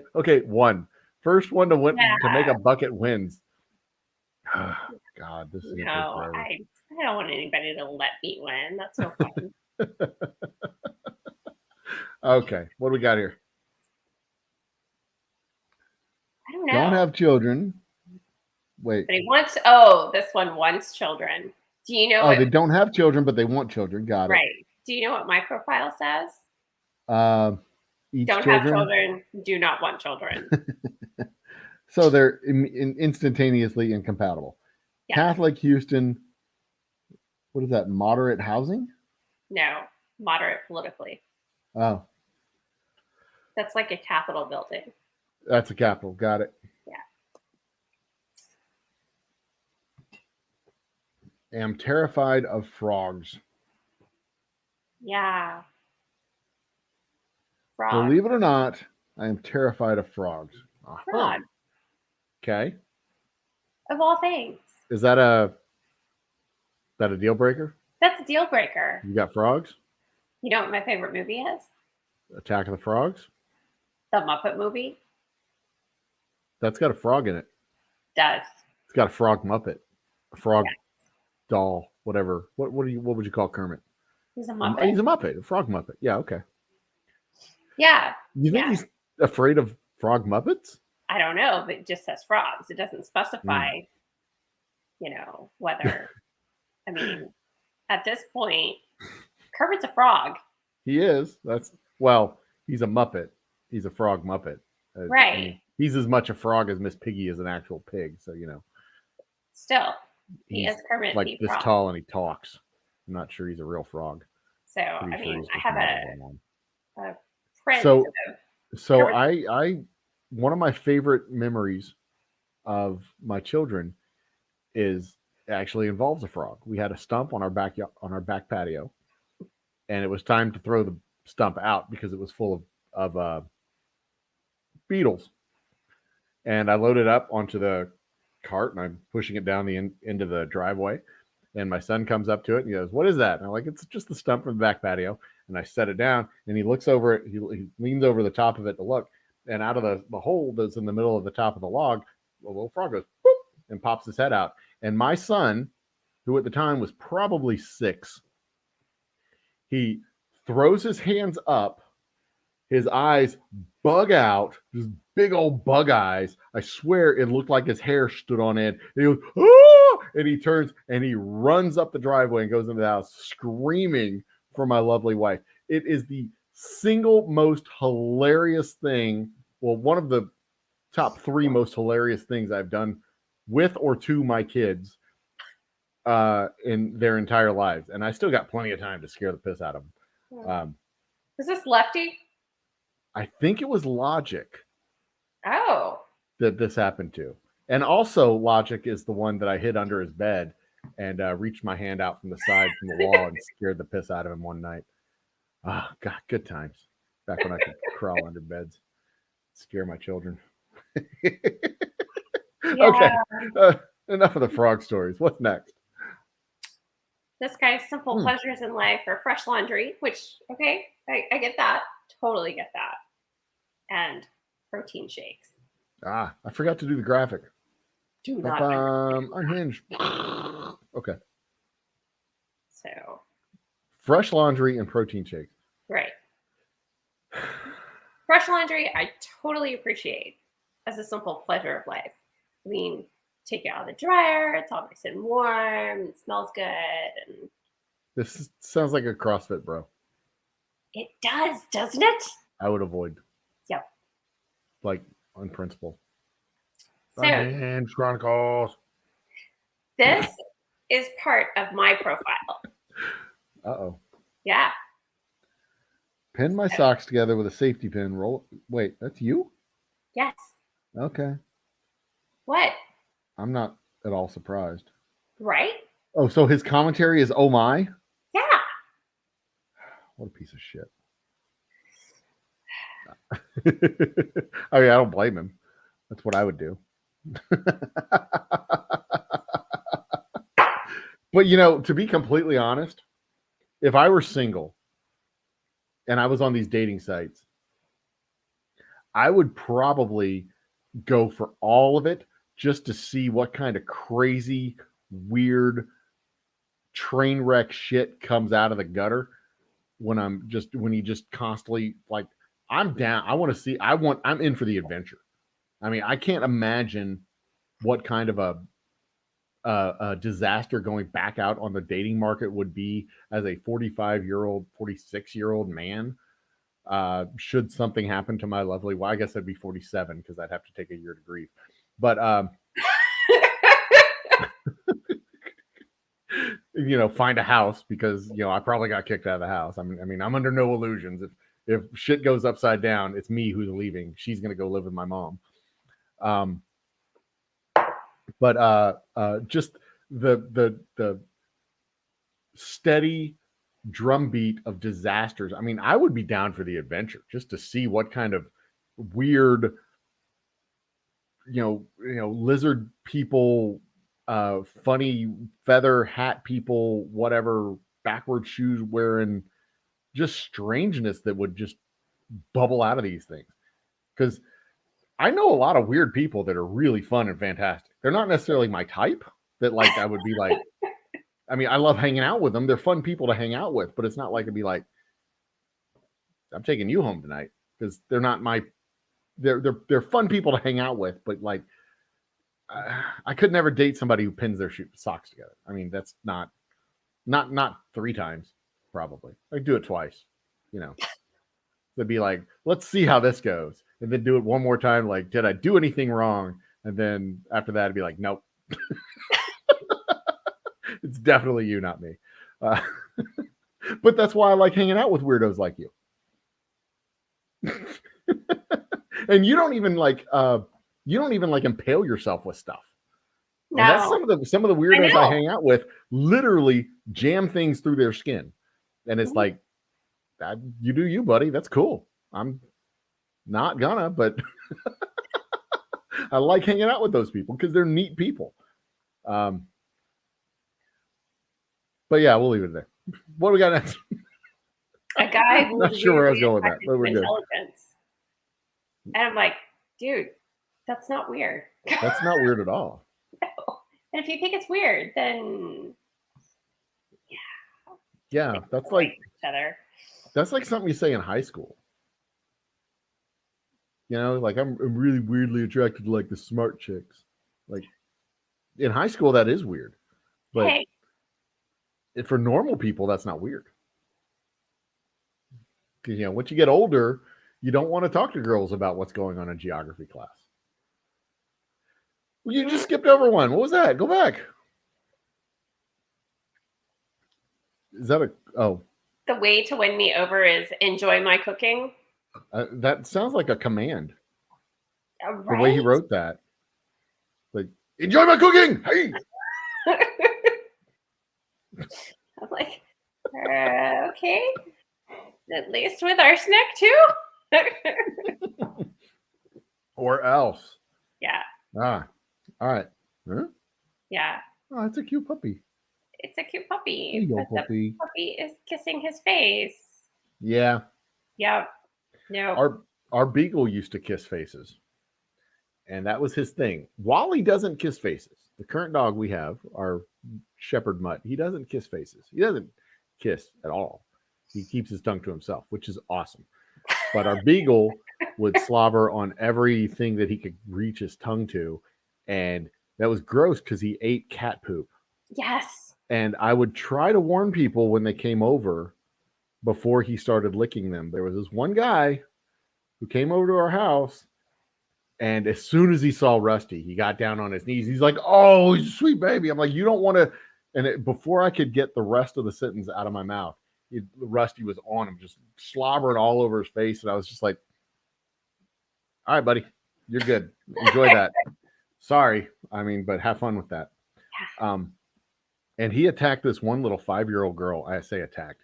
This one little 5-year-old girl came over to our house, went into our backyard to play with Rusty. Because he was in our backyard at the time, playing, doing what beagles do.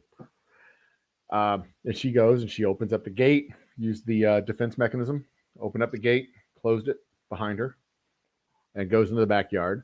And we hear the loudest blood-curdling scream coming from the backyard. And we go running back there to see what's going on, who emitted this sound. And we go back there, and Rusty has this poor little 5-year-old girl on her back, paws on both shoulders, licking her face from top to bottom, left to right, just going to town. She had eaten a peanut butter sandwich before coming over to our house.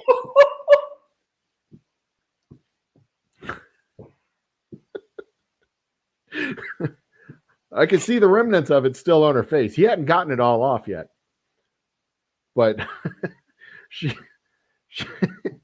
her mom never let her come back over to the house by herself. But that poor little girl, he probably outweighed her by 10 pounds, easy. But yeah, that poor little girl, and she was full on starfished out too, arms out, legs out, just on her back. I'm glad he did it on the grass and not like on the patio, because she'd have conked her head on the ground if he'd have done it on the patio. But yeah, he just and, yep, the whole length, chin to forehead. He was getting the whole face. That was awesome. Anyway, was that the last one? Right now. Okay. Yeah. Oh, goodness gracious. So Norma Mcdonald died this week. That was sad. Yeah, it sucks. He was fun. I loved him. He was funny. Yeah. I do have one Norma Mcdonald story. One, and only one. And I've been thinking about this since he and it was surprising that he passed too, because he kept his battles to himself. He didn't share it with fans, didn't share it with friends, didn't share it with I don't know if he shared it with family. I can't remember if I read that, but he kept it to himself. So. I think he kept it very private. Which is, I mean that's hard to do but I guess it's not that hard to do. So this is what we did. This was the story. So he was playing at the Improv. One show, the Houston Improv down here in town. So I left. I was going to go to the show, and I got up to leave. The show was like at 8, and I got ready to go, and I couldn't find my keys. So I searched all over the house for my damn keys. Turns out, and because I didn't hang them up on the door hanger where I normally hang them up, they were at the bathroom by the sink. But it didn't take me. I didn't figure it out immediately. I had to go find them. I had to search everywhere, because that was the last place you look, because obviously where you find them. You don't keep looking after you find them. And they shouldn't have been there. But if they're not where they're supposed to be, you got to look everywhere they're not supposed to be. And where they're not supposed to be is a lot of places. Right. So get my keys, get my shoes, head out. Damn it if my car doesn't start. So I got to get jump from my neighbor, get my neighbor to come over, jumps up my car, plugs in the little things, jumps my car. Car starts up as it should. So I got my keys, car's running, take off, go to the show. But I need to stop and get something to eat, because I'm not going to eat at the Improv, because the Improv food's like $15, and I can just get a burger for $5 or $10. If I go to Whataburger, I get the whole meal for $10. So I stopped by Whataburger, grab my $10 number 2 mayo, ketchup, cheese. That's how I like my hamburgers. If anybody wants to buy me a hamburger, that's how you need to make it. Mayo, ketchup, cheese. That's what I like.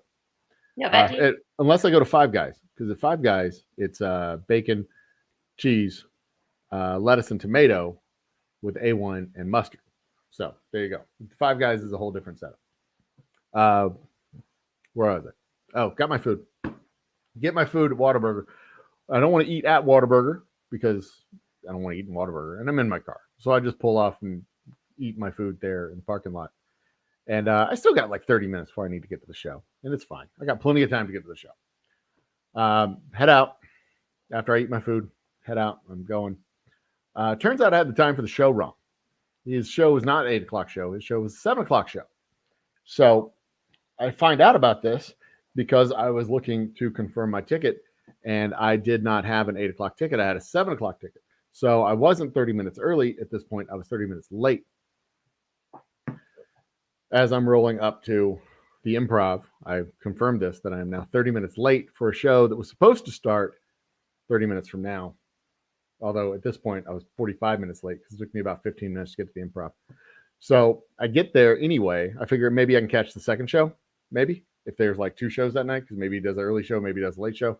And I roll up there, and sure enough, he's doing the late show as well as the early show. And I can get my ticket.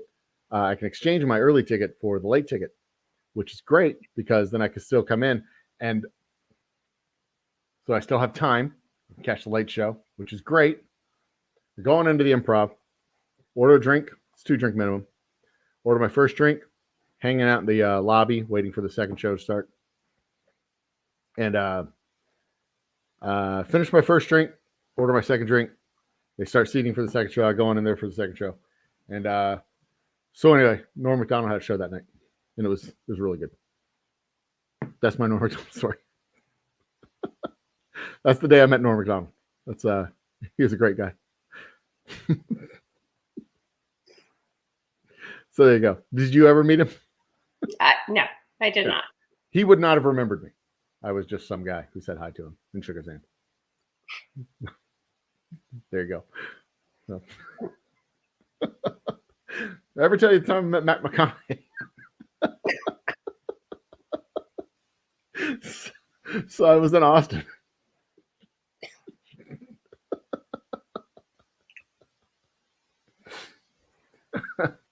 I went to a Subway. No, they got my sandwich wrong. You're just going to let me keep going, aren't you? Good. Okay, so I go to the Subway and they get my sandwich wrong. It's 10:45, Joe. We got 15 minutes left. What? I thought this was supposed to be an hour and a half. Oh, okay. Well, no, it was going to be an hour and a half, but then I was going to have a musical guest come on for the last half hour. But yeah. We don't have a musical guest today. We don't have musical guests. So I was just going to tell this dumb story about how they got my sandwich wrong. And instead of arguing with them about the sandwich, because I didn't know they got my sandwich wrong, I just left. I had the wrong sandwich, and I was not gonna go back. I just went to a different store, a different place, a different deli. I picked up a different sandwich, and there Matt McConaughey was in that deli. That's the time I met Matt McConaughey. Because Subway got my sandwich wrong. And I went to a Jason's Deli or something like that. And yeah, that's where Matt McConaughey was. He was just sitting there eating a sandwich. I waved at him and went and ordered a sandwich. That's the dumbest story. But it's way better than most of the stories I make up.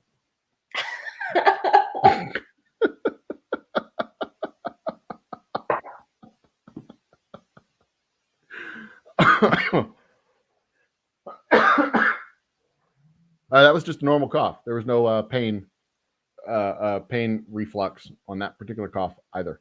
Okay. Well, I guess we can begin the process of shutting down the systems. What do we got going on next week? Next week is the River Revival. Right. So there's no show proper next week. We may be live from the River Revival. So tune in next week. We may be live from the lawn at the River Revival for the Old Humble. Damn it. Like words. Like I can form words. They're just not forming properly. Maybe I am in shock. Like my mouth isn't working properly. Anyway, if I'm live next week, I will be live from the lawn at the River Revival. I'll be live from the Embassy Suites. You're not going to be there at all. I got like a little hiccupy thing going. Interesting. I mean, it's not like,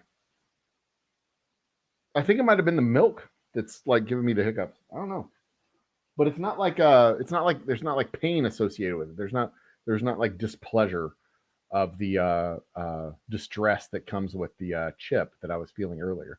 Like there's nothing. I feel like I've crushed it. I feel destroyed it even? like I destroyed Dun, dun, dun, dun, dun, dun, dun. Dun, dun, dun. You need to get a belt buckle made. I mean, it's just a Paqui chip. I mean, it's not like I swallowed a cactus or anything. Although it felt like a cactus. The first 5 minutes is a pile of suck. Not gonna lie, that first 5 minutes is not cool. That is, I don't wish that on anybody. Although, if Ted Cruz wants to accept the challenge and come on my show and do it with me, I will happily do it with him. Ted Cruz, you want to do the Paqui One Chip Challenge with me, right? In fact, you get that spot. Lisa, you go down there on the couch. We'll do this, buddy. Come on, man. I will even cage my disgust for the night. If you come on the show with me, I will be polite. I won't call you names. We will just do the One Chip Challenge and be convivial. Is that a word? Convivial? Convivial is a word. That's a word. It means what I think it means. Like nice. Like we'll be nice to each other. We'll be genial. Congenial. We'll be congenial. Congenial is the word you're looking for. Genial, not congenial. What's the difference? Con.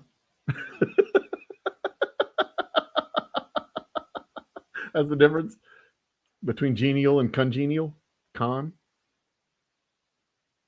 You're looking it up. You're cheating. Okay, that doesn't count. I'm totally cheating. Yeah, convivial was also acceptable. So yeah, that's what we'll do. In fact, I'll do either Ted Cruz or Ken Paxton or Greg Abbott or the other one, the other senator. What's his name? Cornyn, John Cornyn. Any of them. Come on the show, man. We'll do a One Chip Challenge. All four of us. Patrick. No, I don't think I could. I don't think I could veil my disgust with that guy. It'd be tough to veil it with Paxton too, because he's a felon.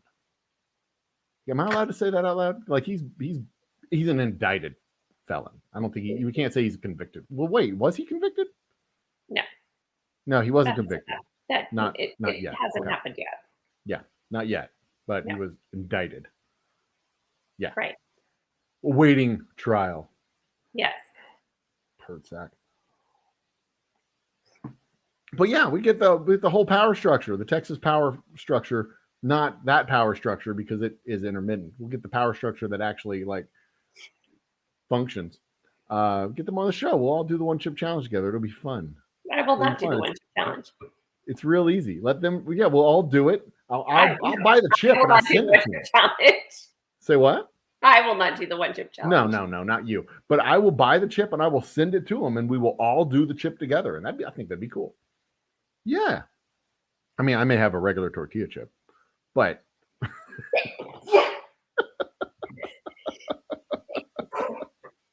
bless you.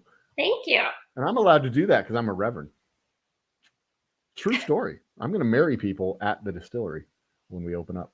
Okay, so next week, live from the lawn at the River Revival.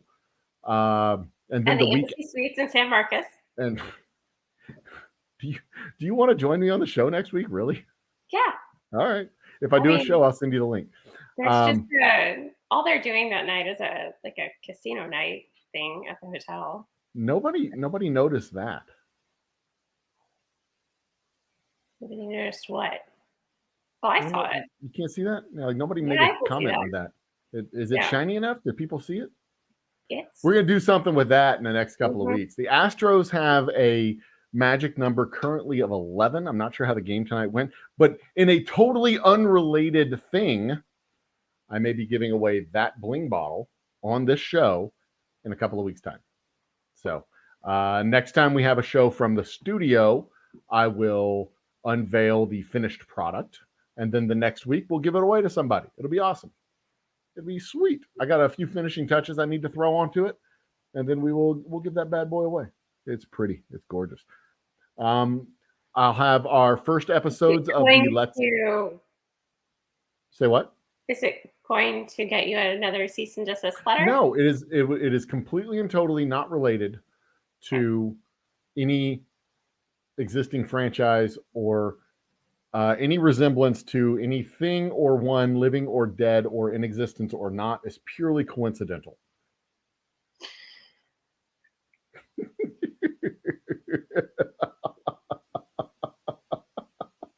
Purely coincidental. Purely coincidental. I need to get a graphic for that. I need to do a graphic that says any resemblance to anything you think it might be is purely coincidental. And just that. And do it in like really small type. Like any resemblance to anything you think it is purely coincidental. It is only what I say it is. Amen. Because that's a legal term, right? Amen. And just for the record, because you were here with me and we were talking about drop kicking a hedgehog into the ocean. It wasn't evil until you said it was evil. That's proof that it's an entirely socially constructed thing. No, inherently. Because if you weren't, because without you here, it's not evil. No, because you come in and you judge it to be evil. You're like, oh well, that's evil. Like, see, now. Don't kick the hedgehog. Says who? The other person, the second person on the island. The second person on the island says you can't do that. Well, now you have evil. Hedgehog says that's not nice. No, it's not nice if there's other people. But if there's only one person by himself, there's no evil. There's no good. There's no evil. Evil didn't exist in the world. Even in the Bible, evil didn't exist until Eve made it happen.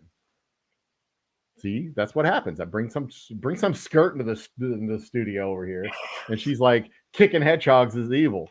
Like, who are you to decide what's evil and what I can kick into the ocean? She's like, I just want it to be evil. Like, well, maybe the hedgehog's an asshole.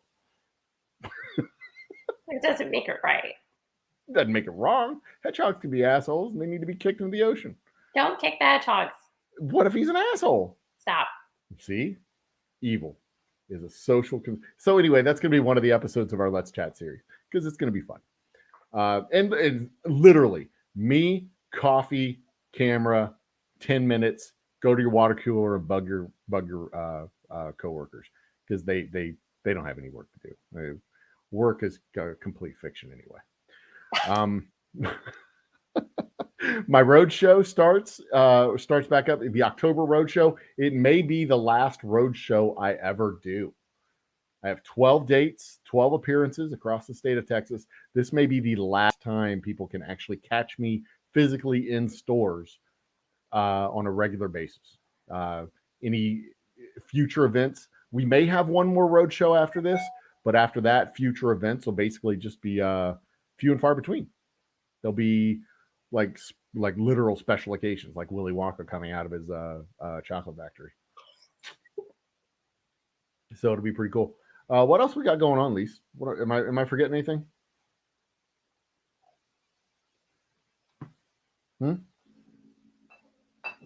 Tailgating at U of H games? Maybe. That's a possibility. Are you there? No. I'm here. Okay. Yeah. You might have frozen there for a minute. No, I mean, Melissa and I are doing our own roadshow. Oh, that's right. Up at the Weatherford Street Festival. And that is October 23rd. Right? Right. Tentatively scheduled. But we'll be able to talk more about that in the next few weeks. If it actually becomes a thing. At some point the Studio B here is going to move and become Studio BCS. Very true. See, McTubis agrees with me. I have a point. Just because you have a point doesn't mean that McTubis agrees with you. He does. Well, that's true. That is a distinctly non-agreement, a distinct statement of non-committal. A non-committal statement. That's the word I'm looking. See, Paqui chip took my English words from inside my brain box and made them not come out my mouth hole anymore. Right. That is a side effect of the Paqui chip. Okay. English words mouth hole do not function equally good. And I mean, we have that thing coming. Which is the new baby. That thing. Yeah. Do I have the baby out here? No. What happened to it? Where did I put it? I think it's on the counter in the other room now. Yeah. Yeah, because I was taking baby pictures. We'll talk about that in 2 weeks. that's an October announcement. We're going to drip that out, and people will know more about that in October. And I will have very good information in October. So stay tuned, people. You'll want to be right with this one. See what I did there? You'll want to get right with your Lord. That was terrible. That was not good. We're going to do this the right way. Yeah, that's it. That's the one I'm going to go with. Yeah. Okay. Jesus Christ. We're going to wrap this up. Say goodnight, Lisa. Good night, Lisa. Bye. Bye. Spay and neuter your pets so I don't have any more cats. Spay and neuter your pets. Good night, Lisa. All right. The epilogue now, guys. We did the Paqui One Chip Challenge. That's what it was. We'll clip out that part of it and repost it up. Thanks for joining us for tonight's show. We really do appreciate it. Be awesome to each other. Subscribe to our channel. Like the video. Tell your friends. Pick us up at a local liquor store near you, and ask for us by name at your local bars. And if your local bars don't have it, keep asking for us by name until they do. And if they still don't, then get a better bar. Cheers and salutations. Well, no, that's the opposite. Cheers and good night. That's the word I'm looking for. Be awesome to each other. Oh, wait. Damn it. I should have these screens queued up before I say good night. Good night. Be awesome to each other.